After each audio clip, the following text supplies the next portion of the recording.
এই ছবির ভিতর ক্লিক করে ধরে রাখবেন। ক্লিক করে ধরে রাখার পর এইখানে চলে যাবেন মোর অপশনে।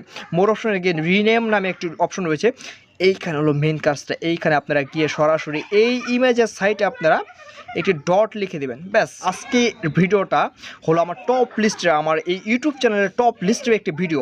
ধরেন আমরা একটু টিউটোরিয়ালটা দেখাই। ধরেন আপনার এই ফোনে এই ছবিটা রয়েছে, ধরেন এই ছবিটা ফোনে আপনার রয়েছে। এই ফোনের ছবি এবং যে কোনো ধরনের ভিডিও আপনারা খুব সুন্দরভাবে হাইড করে নিতে পারেন, সেটা আবার কোনো থার্ড পার্টি অ্যাপ ছাড়া। সেজন্য আপনাকে কী করতে হবে, ধরেন আপনার সামনে এই ছবিটা আপনারা দেখতে পাচ্ছেন, এই ছবিটা আমি খুব সুন্দরভাবে হাইড করে নিব কোনো আবার থার্ড পার্টি অ্যাপস ছাড়া। সেটা কিভাবে করবেন, আপনারা সরাসরি আপনারা এই ফাইল ম্যানেজারে চলে যাবেন।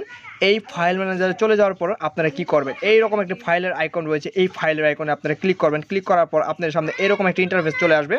চলে আসার পরে এইখানে আমার ছবিটা রয়েছে DCIM আমার ছবিটা রয়েছে। এখানে ক্যামেরাতে চলে যাবেন। ক্যামেরাতে চলে যাওয়ার পর ধরেন কোন ছবিটা আমি দেখালাম, আচ্ছা ধরেন এই ছবিটা আমরা হাইড করব। এই ছবিটা দেখতে পাচ্ছেন আমার চোখের সামনে। এই ছবিটা হাইড করার জন্য আপনারা কী করেন, এই ছবির ভিতর ক্লিক করে ধরে রাখবেন। ক্লিক করে ধরে রাখার পর এইখানে চলে যাবেন মোর অপশনে। মোর অপশনে গিয়ে রিনেম নামে একটি অপশন রয়েছে। এইখানে হলো মেন কাজটা। এইখানে আপনারা গিয়ে সরাসরি এই ইমেজের সাইটে আপনারা একটি ডট লিখে দিবেন। ব্যাস, ডট লিখে দেওয়ার পর এখানে ম্যাজিকটা ওকে করে দিবেন।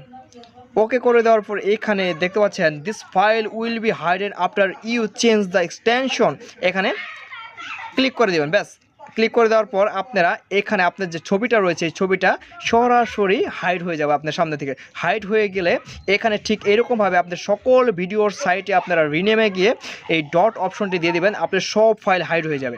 হাইড হয়ে গেলে এখন মেন কথা, এই ফাইলগুলো আপনি কোথায় পাবেন। এখন যদি গ্যালারিতে আপনি ঢুকেন, প্রবেশ করেন, দেখতে পারবেন আপনার সেই ছবিটা আর নেই, গ্যালারিতে অলরেডি হাইড হয়ে গেছে।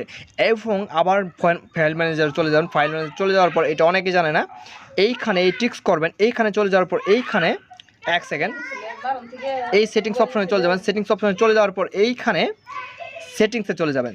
চলে যাওয়ার পর দেখতে পাচ্ছেন এইখানে শো হাইডেন ফাইল।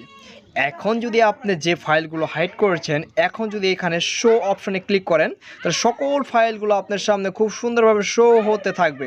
এখানে যদি ক্লিক করেন, যত ফাইল আপনি হাইড করে রেখেছেন সবগুলো শো করবে। ঠিক এইভাবে আপনারা ডট ফুল স্টপ কমা দিয়ে আপনারা খুব সুন্দরভাবে আপনারা সকল ফাইল হাইড করে রাখতে পারেন। ভিডিওটা কিন্তু খুব ইন্টারেস্টিং।